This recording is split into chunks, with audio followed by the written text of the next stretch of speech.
কাতার, Kuwait, Abu Dhabi, Saudi আরব, আরব বিশ্বের অন্যান্য যে দেশগুলোর অনেক টাকা পয়সা আছে, তারা কেন আমাদেরকে বা বিশ্বকে নেতৃত্ব দিতে পারছে না? তার কারণ হচ্ছে তাদের সামরিক শক্তি এবং তাদের প্রযুক্তিগত জ্ঞান।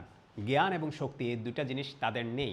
অন্যদিকে যারা আজকে আমাদের পৃথিবীকে নেতৃত্ব দিচ্ছে, তাদের সামরিক শক্তি এবং প্রযুক্তিগত জ্ঞান অর্থাৎ বিশ্বকে পরিচালনা করার মতো জ্ঞান তাদের আছে বলেই তারা আজকে আমাদেরকে নেতৃত্ব দিচ্ছে। আসসালামু আলাইকুম রহমতুল্লাহি ওয়া বারাকাতুহু।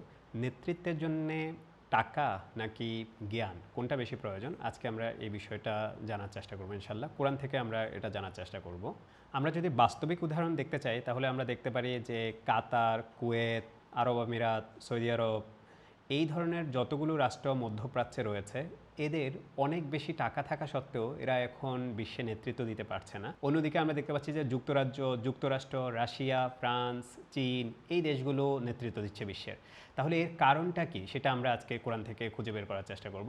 আমরা যদি আল কোরআনের সূরা বাকারার 246 এবং 247 নম্বর আয়াতটা পড়ি, তাহলে এই প্রশ্নের উত্তরটা আমরা খুব সহজেই পেয়ে যাব। মুসা আলাইহিসসালামের ইন্তেকালের পর এবং ঈসা আলাইহিসসালামের জন্মের আগে এই মধ্যবর্তী যে সময়টা ছিল, সে সময়ে অনেক নবী আগমন করেছে। তার মধ্যে দাউদ আলাইহিসসালাম, সুলাইমান আলাইহিসসালাম থেকে শুরু করে অনেক নবী তখন ছিল।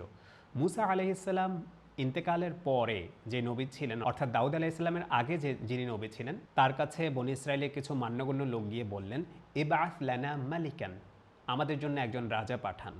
এর কারণ হিসেবে তারা বললেন, নুকাতিল ফি সাবিলিল্লাহ, আমরা আল্লাহর রাস্তায় যুদ্ধ করব, আপনি যদি আমাদেরকে একজন রাজা পাঠান। তারপর তাদের নবী তাদেরকে বললেন, ইন্নাল্লাহা কদ বাআসা লাকুম তালুতা মালিকান, অর্থাৎ তালুতকে আল্লাহ তোমাদের জন্য নবী হিসাবে পাঠিয়েছেন।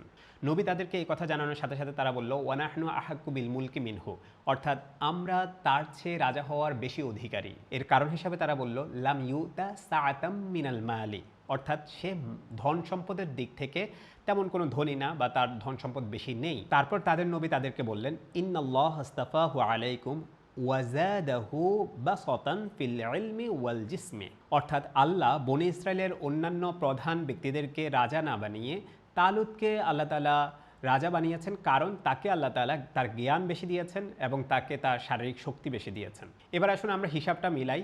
কাতার, কুয়েত, আবুধাবি, সৌদি আরব, অন্যান্য আরব বিশ্বের অন্যান্য যে দেশগুলোর অনেক টাকা পয়সা আছে, তারা কেন আমাদেরকে বা বিশ্বকে নেতৃত্ব দিতে পারছে না? তার কারণ হচ্ছে তাদের সামরিক শক্তি এবং তাদের প্রযুক্তিগত জ্ঞান এবং শক্তি, এই দুটা জিনিস তাদের নেই। অন্যদিকে যারা আজকে আমাদের পৃথিবীকে নেতৃত্ব দিচ্ছে, তাদের সামরিক শক্তি এবং প্রযুক্তিগত জ্ঞান অর্থাৎ বিশ্বকে পরিচালনা করার মতো জ্ঞান তাদের আছে বলেই তারা আজকে আমাদেরকে নেতৃত্ব দিচ্ছে। আমাদের মুসলিম দেশগুলো যদি তাদের টাকা পয়সা এবং তাদের সম্পদকে জ্ঞান অর্জন এবং সামরিক শক্তি অর্জনের জন্য যদি ব্যয় করতে পারে, তাহলে ইনশাল্লাহ আমরাও একসময় বিশ্বকে নেতৃত্ব দিতে পারবো।